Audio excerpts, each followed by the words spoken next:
So today, we're going to pull back the curtain on solar inverter spec sheets.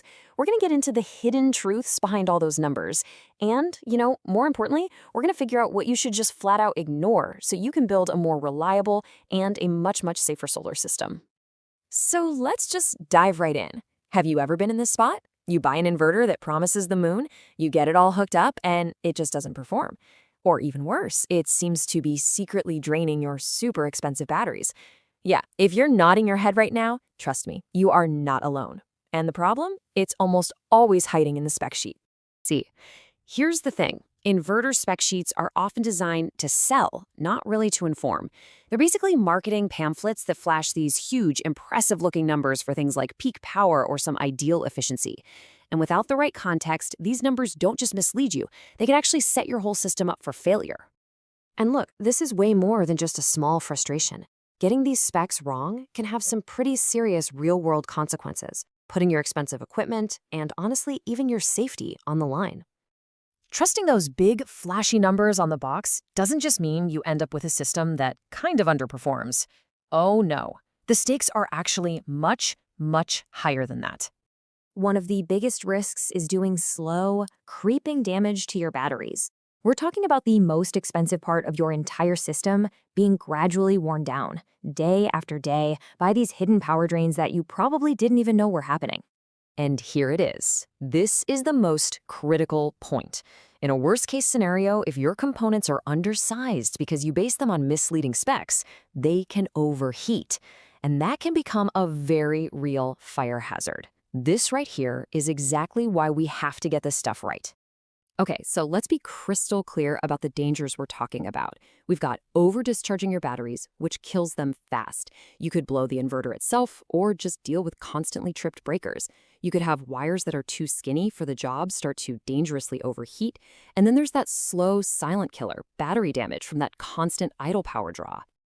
All right, so now that we know what's at stake, let's get smart about this. It's time to learn how to read that spec sheet like a pro and figure out which numbers are the real deal and which ones are just marketing fluff. Let's kick things off with the biggest trap of them all, peak power. Oh, they love to splash this huge number on the box. It's often double the real rating. But here's the catch. It's only good for a few seconds, maybe to start a motor. The number you have to build your system around is the real number. Continuous power. Continuous power is, well, it's the real deal. It's the amount of power that an inverter can safely pump out all day, every day, without breaking a sweat or failing. This number is the foundation of your system design, period. Everything else has to be based on this. Next up, let's talk about efficiency. You'll see these big, bold claims like up to 95% efficient, but the two most important words there are up to. See, that number is measured under perfect heavy load conditions. But what about at night when you're just running a couple of small things? Well, suddenly your 95% inverter might only be running at 70% efficiency, wasting a ton of your precious battery power as heat. And that brings us to one of the most sneaky specs of all, idle consumption. Think of it like a phantom load or a vampire drain. It's the power your inverter is sipping on just by being turned on, even when nothing is running. It might seem small, just a few watts, but a few watts 24/7 adds up to a huge, constant drain that's silently killing your battery bank. All right, enough with the theory. Let's make this practical. How do we take all this knowledge and actually apply it to build a system that's not just efficient, but safe? Okay, here's our 5-step game plan. First, we find that true continuous power rating. Then, and this is so important, we calculate the actual DC current it's going to pull from our batteries. We have to factor in that sneaky idle consumption. We need to understand the limits of the surge rating for things like pumps. And finally, the most critical step for safety, we match our wires and fuses to that real current draw. Now, don't let the formula scare you. It's actually pretty simple, and it's your best friend for safety. It calculates the current, that's I for amps, being yanked from your batteries. It's just the power P of your appliance divided by your battery voltage V times the inverter's real-world efficiency, that little eta symbol. Forgetting to factor in efficiency is a classic and dangerous mistake that leads to undersized wires. Let's make this totally real. Imagine you want to run a 1200-watt microwave. You've got a 12-volt battery system, and your inverter is about 92% efficient. You plug those numbers into our formula and you get 108 amps. I mean, think about that. That is a fire hose of electricity being pulled from your batteries. It absolutely demands thick, properly rated wires and fuses.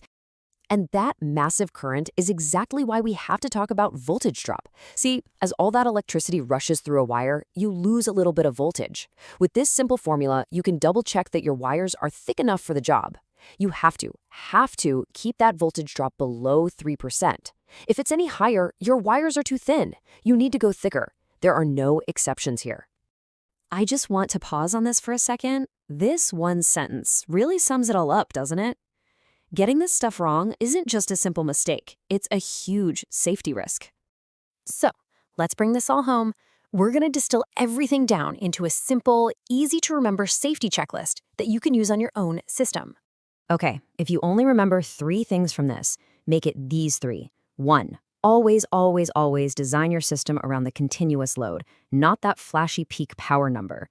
2. Calculate your DC current draw using a realistic efficiency number for what you're running, not the best case number on the box.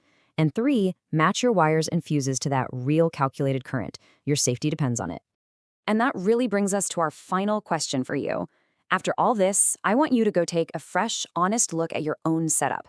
Is your system really as safe and efficient as you think it is? The real answer isn't on the marketing sticker, it's in the details.